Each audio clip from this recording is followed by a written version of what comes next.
Fue un golpe descubrir que tenía diabetes. Cada tarde tenía que inyectarme yo mismo la insulina en la barriga. El diagnóstico cambió mi vida por completo. Tengo 29 años y tal vez nunca tenga hijos por razones económicas y de salud.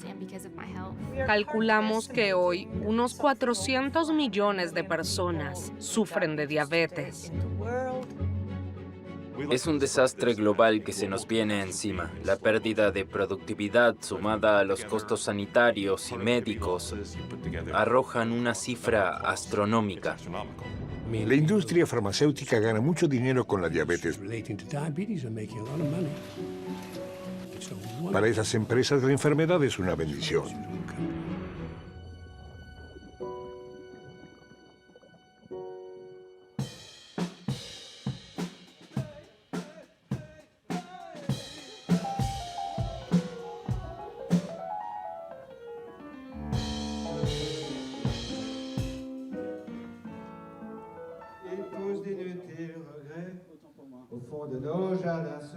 Nací en 1963. En febrero de 1975 llegué a casa de un concierto totalmente agotado. Me pasé toda la noche bebiendo agua y orinando. Al día siguiente fui al médico y me dijo que tenía diabetes tipo 1.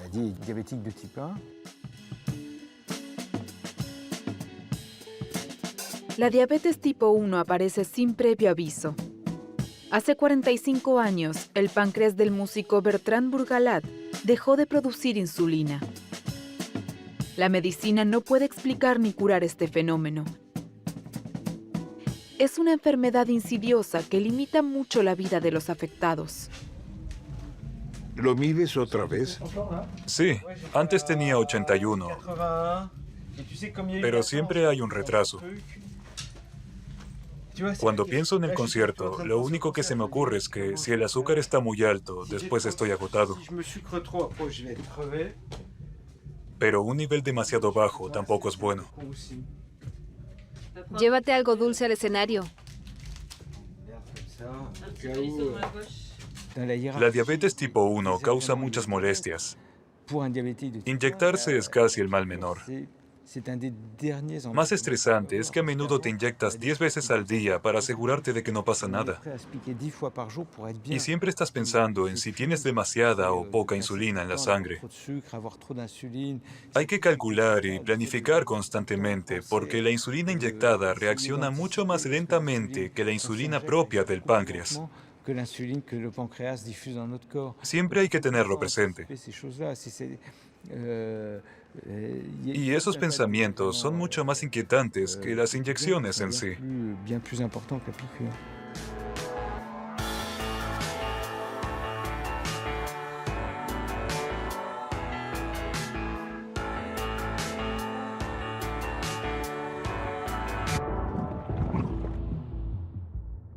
Nuestro cuerpo necesita una determinada cantidad de azúcar para sus tareas diarias. Cualquier esfuerzo, por pequeño que sea, requiere energía. Nuestro sistema circulatorio la toma de las reservas de azúcar en la sangre. Si hay una concentración baja de azúcar en la sangre, se produce una hipoglucemia. Si los niveles de azúcar en la sangre son elevados, se produce una hiperglucemia. En las personas sanas, el nivel de azúcar está regulado por el páncreas, que produce la insulina, una hormona vital. Si este proceso se altera, se produce la denominada diabetes tipo 1.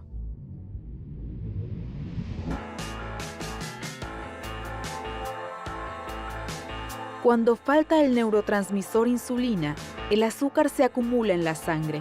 Los órganos dejan de funcionar correctamente, la persona entra en coma y finalmente muere. Para evitarlo, los afectados tienen que inyectarse insulina sintética varias veces al día para regular sus niveles de azúcar en sangre.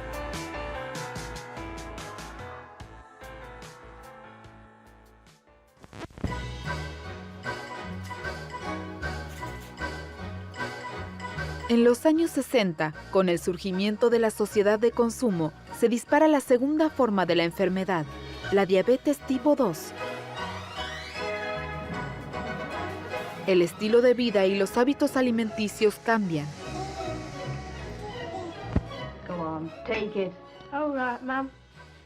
Las personas comen más grasas, más azúcar y se mueven menos. Para compensar el exceso de glucosa, el páncreas produce cada vez más insulina y en algún momento llega al límite. En el siglo XX, nuestra alimentación contiene cada vez más azúcar, platos precocinados, refrescos y también alimentos ricos en carbohidratos que se consumen en grandes cantidades.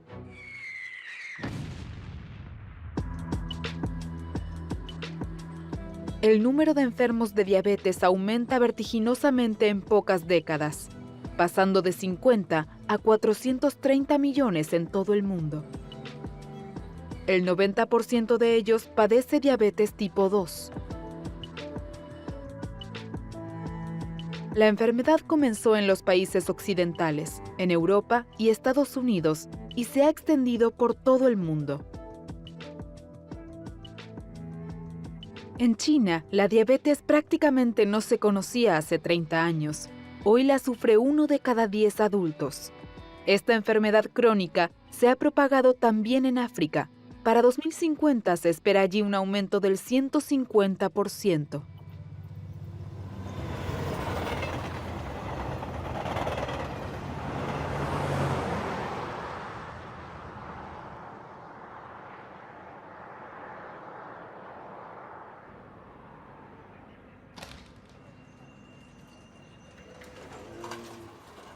La diabetes tipo 2 es la típica enfermedad de la civilización. En los años 60, en Alemania, había menos de un 1% de casos de diabetes.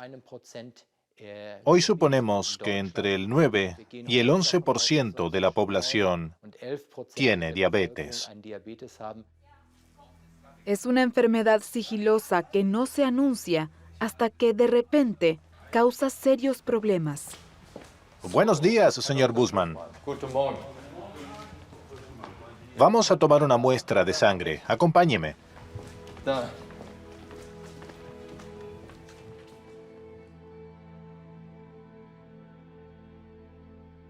Los niveles elevados de glucosa en sangre conllevan un riesgo de complicaciones. Pueden aparecer muchas otras enfermedades. Si se trata de los vasos sanguíneos pequeños, pasan a un primer plano los ojos y los riñones. Pero los pequeños vasos sanguíneos también pueden dañar los nervios.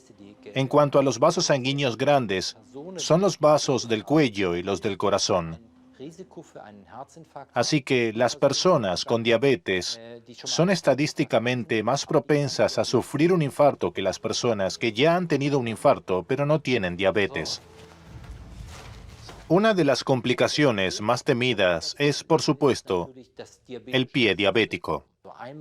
Cuando las funciones nerviosas disminuyen, los pies pueden perder sensibilidad. Las personas se lesionan las piernas y no se dan cuenta.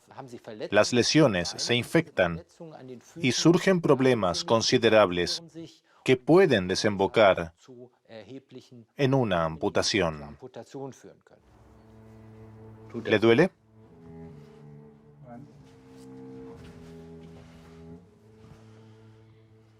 En Europa y Estados Unidos, la diabetes es responsable de la mayoría de las amputaciones.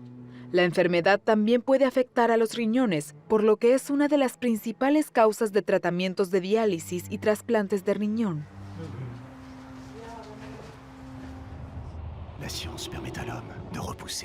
El aumento vertiginoso de la diabetes tipo 2 atrae a la industria farmacéutica. Pour qu'aujourd'hui, moi, diabétique, grâce à un cul-de-chèque mobile, le lecteur de glycémie tout en un et sans bandelette,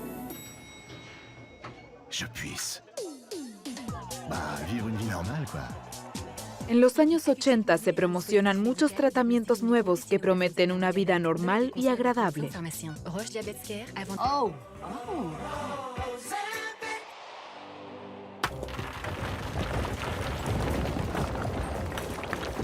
Los pacientes disponen de una amplia gama de comprimidos para disminuir el nivel de azúcar en sangre, los denominados antidiabéticos orales.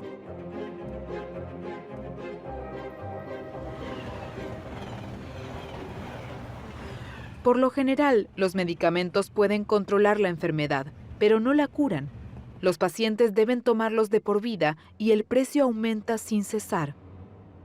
La comunidad internacional da la señal de alarma. La diabetes se está volviendo demasiado cara. En los sistemas de asistencia sanitaria, los costos rondan los 760.000 millones de dólares al año en todo el mundo. La ONU redactó una declaración en 2006 debido a que la diabetes provoca altos costes y, por tanto, supone una pesada carga para los sistemas sanitarios. También afecta a la productividad de un país cuando muchas personas necesitan tratamiento médico y no pueden trabajar debido a los síntomas que acompañan a la enfermedad. Aparte del SIDA, la diabetes es la única enfermedad sobre la que la ONU ha redactado una resolución propia. ¿Cómo hemos llegado a esto? Después de todo, los comienzos del tratamiento contra la diabetes fueron muy prometedores. En 1921, los médicos canadienses Frederick Banting y Charles H. Best descubrieron la insulina e hicieron posible su producción industrial. Una revolución que salvó miles de vidas. En el caso de niños desahuciados, se lograron éxitos espectaculares.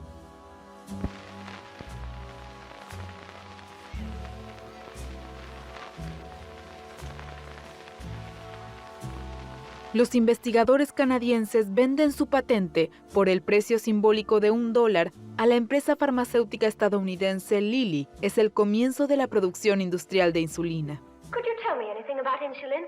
What it is and how it's made? Well, it's not made exactly. It comes from animal pancreas. The plant works day and night to supply the demand for insulin and uses many tons of pancreas each week.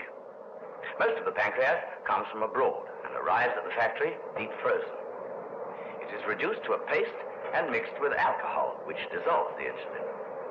Then follows a long and complex series of processes which gradually remove all the impurities.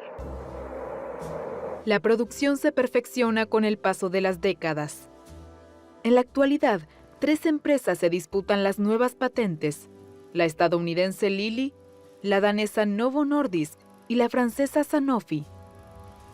A la insulina animal le sigue la insulina humana, que se elabora en base al gen de la insulina humana.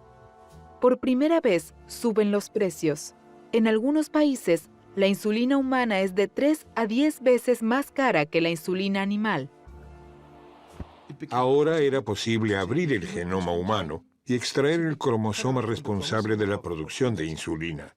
Este se inserta en un microorganismo, por ejemplo, un hongo de la levadura, y este produce una insulina equivalente a la del propio cuerpo. Gracias a este proceso, se podía abastecer de insulina a todo el mundo.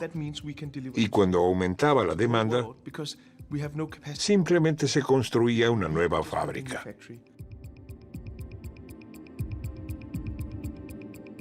En el año 2000, la empresa farmacéutica francesa Sanofi anuncia el desarrollo de un preparado de insulina nuevo, mejor e incluso revolucionario: Lantus. En un análogo de la insulina en el que se ha modificado un gen para prolongar el efecto, Sanofi cobra caro por esa idea.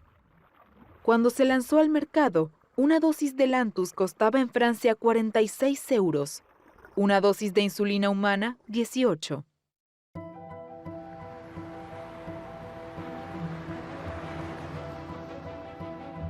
El análogo de la insulina disminuye la cantidad de inyecciones diarias. Solo se necesita una cada 24 horas y también evita la hipoglucemia nocturna. Para Pierre Chancel, responsable del lanzamiento al mercado, fue un gran avance. La insulina Lantus fue una revolución. Sobre todo, les cambió la vida totalmente a los pacientes de diabetes de tipo 1. Algunos se inyectaban por última vez a las 10 de la noche y a las 5 de la mañana tenían que inyectarse de nuevo. Vivían con el miedo permanente de la hipoglucemia nocturna, que puede hacer que no despierten más. Por medio de un marketing sutil, les hicieron creer a los pacientes que su medicamento tiene un efecto más prolongado que los otros. Sin embargo, ya en 1975 yo me inyectaba solo una vez al día. Siempre ha habido insulina de acción prolongada. Y Sanofi quiere que también los pacientes de diabetes tipo 2 se beneficien del medicamento, al parecer milagroso. Hasta ahora, solo se le prescribían inyecciones cuando los antidiabéticos orales dejaban de tener efecto. Por entonces, los pacientes de diabetes tipo 2 pasaban a las inyecciones de insulina cuando se preveía un desenlace fatal de la enfermedad. Como Lantus es fácil de usar, muchos perdieron el miedo a las inyecciones de insulina y las utilizaron en una fase temprana de la enfermedad. Así que estos pacientes también podían beneficiarse del fármaco.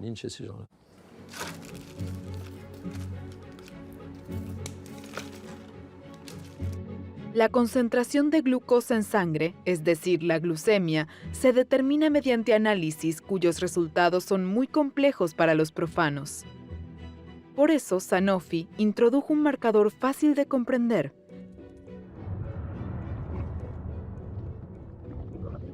El nivel de glucosa a largo plazo, HbA1c.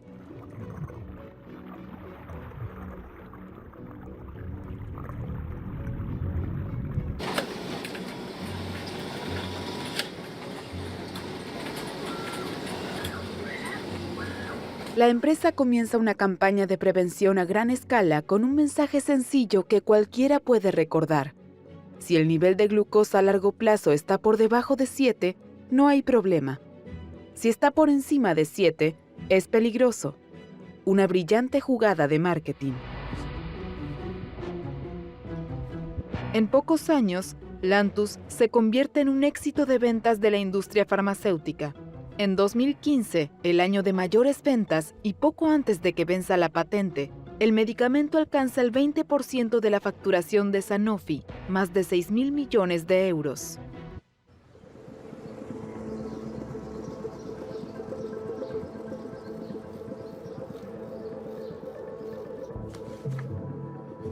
Pero un médico de Alemania le pone pegas al triunfo de Lantus.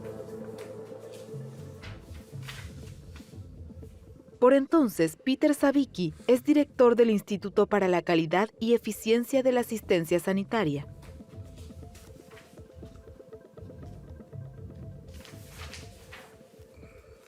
En el año 2004, el Comité Federal Conjunto, el más alto comité de salud de Alemania, le encomendó al instituto que evaluara esta insulina, es decir, Lantus Glargine, en relación con un posible beneficio adicional, para determinar si los costes adicionales también reflejan el beneficio adicional, porque le costó mucho dinero al sistema de salud y querían saber si esos costes adicionales, que en última instancia no corren a cargo de las cajas de enfermedad, sino de la población, estaban justificados. El resultado fue que no hay diferencias significativas entre estas insulinas. Lantus no es superior. Desde el punto de vista médico, la insulina análoga no es más efectiva que otros preparados. El representante del sector no lo ve así. Esa conclusión es cuestionable.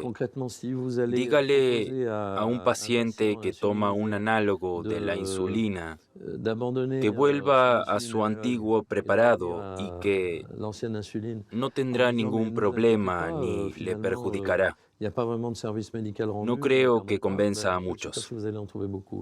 ¿No está justificada esta declaración? Me parece como poco sorprendente. El director de Sanofi Alemania me invitó en ese momento a visitar la empresa en Frankfurt y hablar sobre los resultados del estudio. Fui con mucho gusto, pero al principio de la visita lo primero que me mostraron fueron los bloques de apartamentos. ¿Cuántas personas dependían de ellos? El sustento de cuántas familias estaría en peligro si la evaluación de nuestro instituto se mantuviera igual y, llegado el caso, los empleados de Sanofi perderían sus empleos. ¿Les presionaron? Lo intentaron. No quiero que la gente pierda su trabajo, pero de todos modos necesitamos una evaluación objetiva de los medicamentos, no solo de la insulina, y no la tenemos en ningún país de Europa. Las autoridades alemanas no ceden. Los pacientes con diabetes tipo 2 reciben del Lantus solo el reembolso del precio correspondiente a la insulina humana. No obstante, el medicamento de Sanofi se impuso. Las ventas siguen siendo elevadas y los pacientes se han acostumbrado. Otros países, como Francia, también cuestionaron la mayor eficacia del Lantus.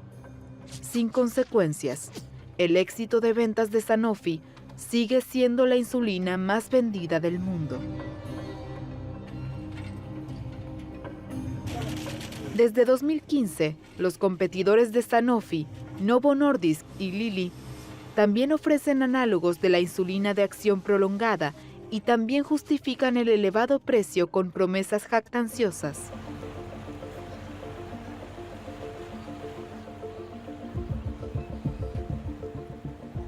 Según la empresa, los mayores costos de producción también contribuyen a que los análogos de la insulina sean tan caros en comparación con la insulina humana. Investigadores de la Universidad de Ginebra refutaron ese argumento. Su estudio analizó por qué 1 de cada 2 pacientes de diabetes en el mundo no tiene acceso a la insulina. Siempre se dijo que la producción de análogos de la insulina es mucho más compleja que la de la insulina humana.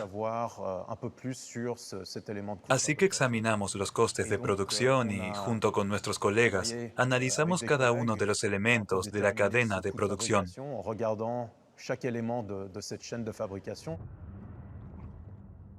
Comienza con los materiales básicos, es decir, todo lo necesario para elaborar la insulina. A eso se le suman los costos de regulación, que son bastante elevados. Todos son costos necesarios para introducirla en el mercado, para los ensayos clínicos y los procedimientos de garantía de calidad. Luego incluimos los márgenes de beneficio y los costes de inversión en infraestructuras. El resultado. Los costos de producción de la insulina humana se sitúan entre $2.50 y $3.50 por dosis. Y en el caso de muchos análogos de la insulina son igual de altos. El precio de venta de una ampolla de insulina humana ronda los 13 euros en Francia. La misma cantidad de un análogo de la insulina, como por ejemplo Lantus, cuesta casi el doble, unos 25 euros. De eso se deduce, primero, que los costos de producción no justifican el precio para el paciente ni para el sistema sanitario. Segundo, para el consumidor final, las pequeñas diferencias en los costes de producción no justifican la gran diferencia de precio entre la insulina humana y el análogo de la insulina. Y tercero, para la industria farmacéutica, los márgenes de beneficio de muchos de estos preparados de insulina son enormes.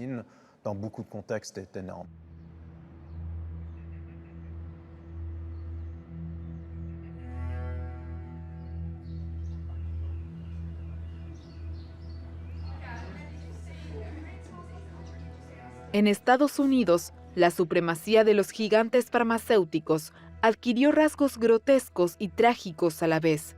El precio de la insulina se ha multiplicado por 10 en 10 años y 1/10 parte de la población padece diabetes.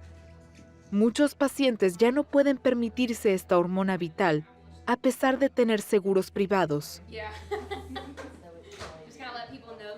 Pago por mi seguro médico $260 al mes solo para decir que tengo la cobertura. Mi franquicia es de $14,000. Es decir, que hasta esa suma debo pagarlo todo de mi bolsillo. La insulina, los tratamientos y el material sanitario.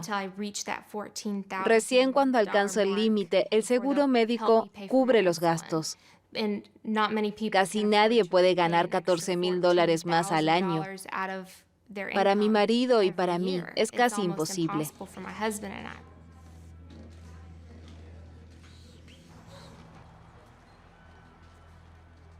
Por el momento mi insulina me la da mi médico y amigos de mi madre que tienen diabetes tipo 2.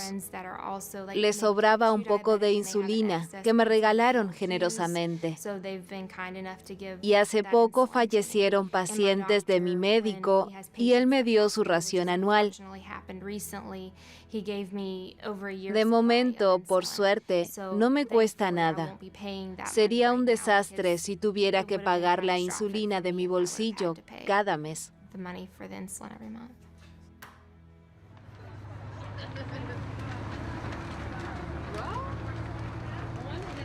¿Y cuando no consiga más insulina gratis?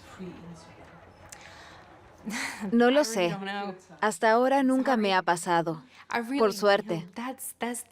Pero ese pensamiento siempre ronda en mi cabeza.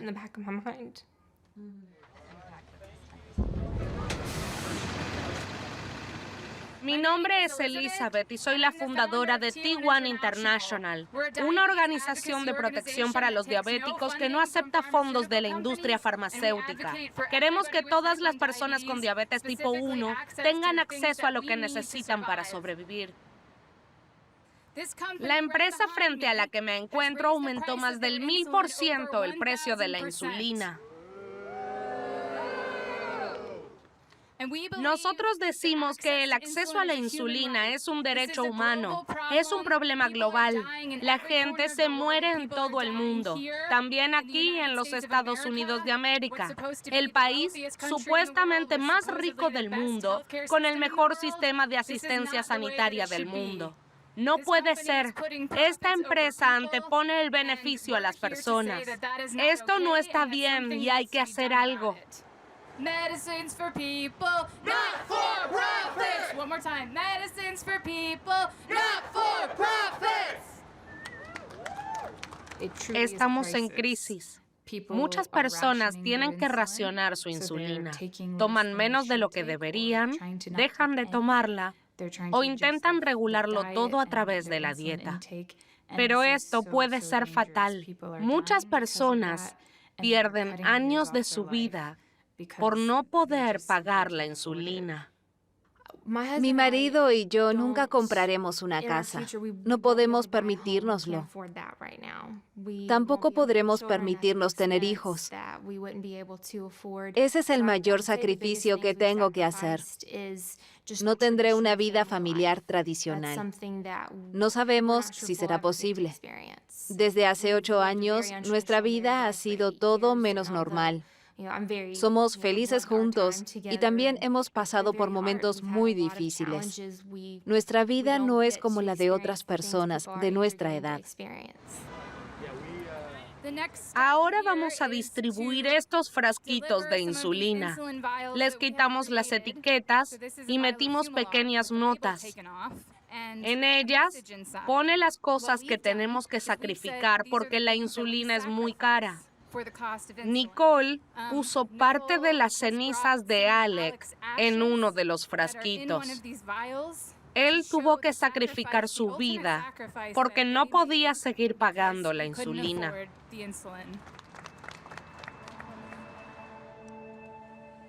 Alec tenía que pagar $1,300 al mes por la insulina y el material sanitario. Trabajaba como gerente en un pequeño restaurante y los propietarios no le pagaban el seguro médico. Alec ganaba mucho, de modo que no tenía derecho a ninguna ayuda, ni de los fabricantes de insulina, ni del Estado, ni del gobierno. Sin que nadie lo supiera, empezó a racionar sus dosis porque ya no podía pagar los $1,300.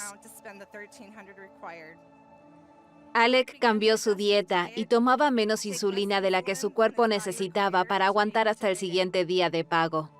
Encontraron su cuerpo 3 días antes de recibir su salario. Murió de cetoacidosis diabética, causada por la falta de insulina.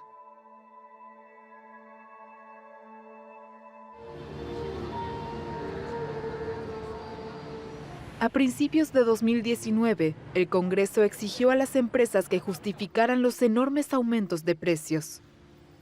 Los 3 principales fabricantes de insulina culparon al sistema de asistencia sanitaria estadounidense y a los numerosos intermediarios. Today, the Subcommittee on Oversight and Investigations is holding a hearing entitled, quote, Priced Out of a Life-Saving Drug, Getting Answers on the Rising Cost of Insulin. So, Mr. Mason from Eli Lilly, who is making a profit from these increases in insulin prices? I think, first of all, we don't want anyone not to be able to afford their insulin. Who's making a profit with these increases in insulin prices that patients have to pay for? Our net prices, the price that we receive, are going down. Are you? No. Are you making a profit? Are the CEOs of your companies making these profits? Our net prices, the price we receive, has gone down since 2009. Well, somebody's making a profit. Somebody's getting richer on the backs of our patients. Mr. Langa from Novo Nordisk, what entity in this supply chain is prioritizing affordability and access of insulin for patients? Well, we'd like to think we are. I mean, we participate in as many formulas as we can. As I've mentioned, that is critically most important. We have patient assistant programs as well as copay assistant programs. So who's making a profit then? Well, our nets are going down as well, but there is a small profit that comes. Your nets, but your overall profits for the company and CEOs have been going up, haven't they? No, our profit The take-home pay from CEOs? Has been relatively stable. From CEO pay hasn't gone up in the past several years. His pay has increased, yes. Okay. Después de la audiencia, las 3 multinacionales se comprometen a bajar los precios para los más pobres, una medida para cuidar la imagen. Pero como los pacientes estadounidenses, al contrario que los europeos, no se benefician de un generoso sistema de reembolso, la insulina sigue siendo un bien de lujo para la mayoría.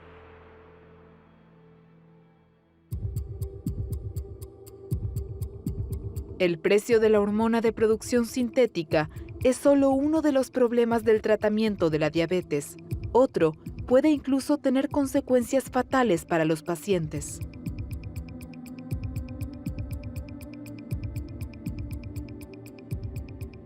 Para mantener su nivel de azúcar en sangre por debajo del famoso límite del 7%, muchos diabéticos tipo 2 toman mucha medicación y ponen su vida en peligro.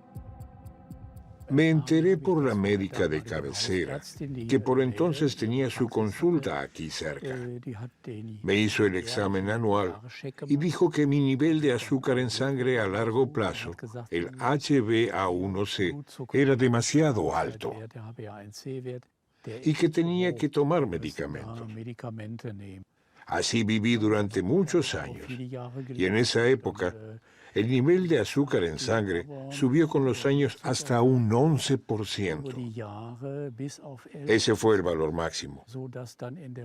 Y mi peso máximo era de 114, 115 kilos. Siempre eran comprimidos, aunque cada vez eran más. Me inyecté insulina durante unos 7 años.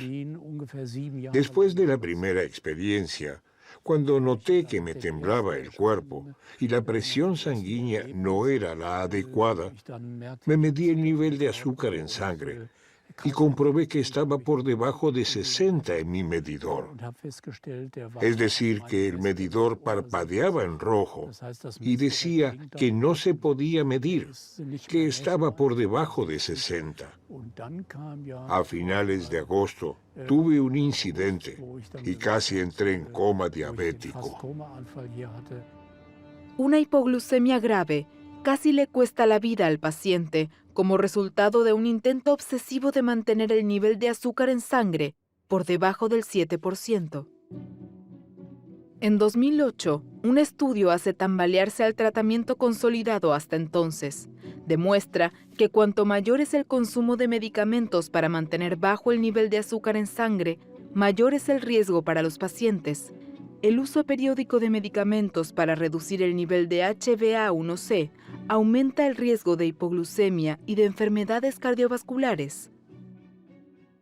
En ese estudio se trató a esas personas con muchos medicamentos, 4 o 5 fármacos, y el estudio nos demostró que probablemente era el camino equivocado, porque mediante esa reducción extrema del azúcar en sangre, pudimos reducir los cambios en los ojos, los riñones y los nervios, pero lo que en realidad se quiere reducir también era el infarto cardíaco y el derrame cerebral, y eso no se logró. Por eso el nuevo enfoque, o el enfoque que realmente tenemos que abordar con la gente, no es solo fijarnos en el azúcar, en la azucarología, sino en la diabetología, tratar el síndrome cardiometabólico completo con todos los factores de riesgo, y así tenemos éxito. La hiperglucemia es tóxica. Está demostrado. Cuanto más alto es el nivel de azúcar en sangre, mayor es el riesgo para los vasos sanguíneos. Pero a la inversa, no es cierto que la disminución del nivel de azúcar en sangre reduzca también ese riesgo. Con ese marcador de riesgo, cuanto más sube, mayor es el riesgo. Sin embargo, no es cierto que cuando baja, también disminuye el riesgo. Al contrario, cuanto más intensivas son las terapias para reducir el nivel de glucosa en sangre, mayor es el riesgo para los vasos sanguíneos. Esto suena paradójico, pero está demostrado. Cuando los pacientes reciben una medicación para reducir el nivel de azúcar en sangre hasta acercarse lo máximo posible al nivel de los no diabéticos, se podría pensar que estarían tan bien como una persona sana. Pero el hecho es que están peor con este nivel bajo de glucosa en sangre que si lo dejan a un nivel más alto. Muchos pacientes deben ser hospitalizados porque sufren una hipoglucemia grave, provocada por un tratamiento que puede ser mortal.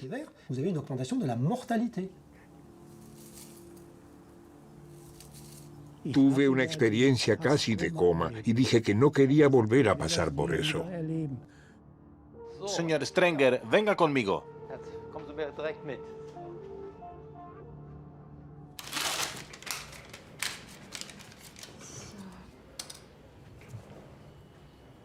Wilfried Strenger ya no toma medicamentos y los análisis de sangre demuestran que después de 30 años de diabetes tipo 2 se ha producido una remisión.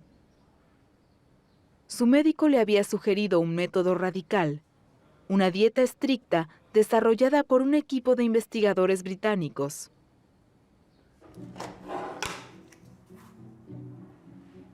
Durante 3 semanas, el paciente tomó una bebida baja en calorías a base de soja y renunció a los carbohidratos y, por tanto, al azúcar. La remisión de la diabetes tipo 2 requiere inevitablemente una fuerte pérdida de peso.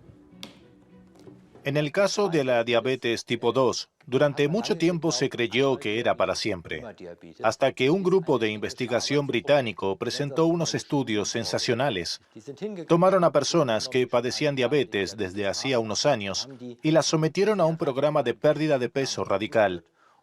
Demostraron que en casi entre el 50 y el 80%, según cuánto peso perdieran, lograron esas remisiones clínicas sin tener que someterse a una operación, solo a través de la pérdida de peso radical.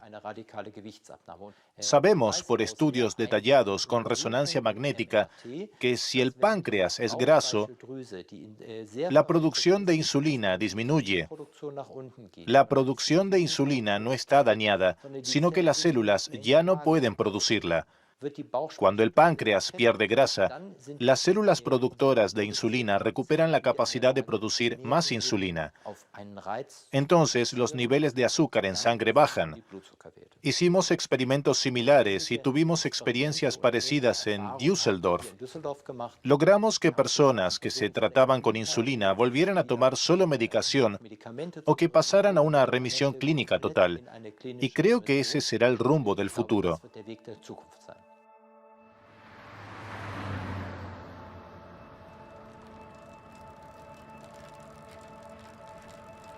Con la pérdida de peso se puede dejar la medicación para la diabetes.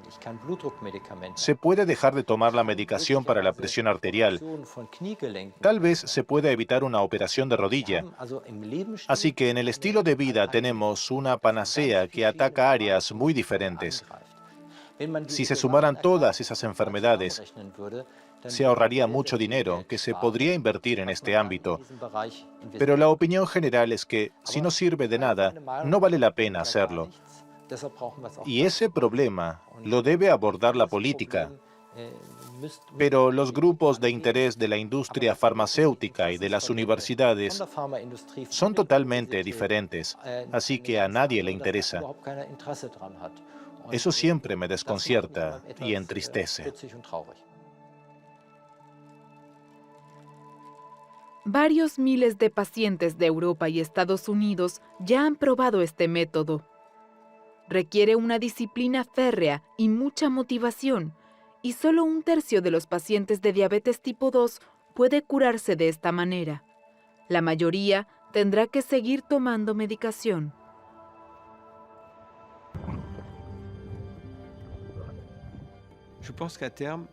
Creo que ganaremos a largo plazo. Pero ¿cuándo? Todo lo que exigimos ahora se dará por sentado dentro de unos años. Pero hasta entonces, muchos diabéticos tendrán una muerte absurda. Recibirán malos tratamientos con medicamentos sobrevalorados. Pero este sistema industrial de la diabetes se derrumbará.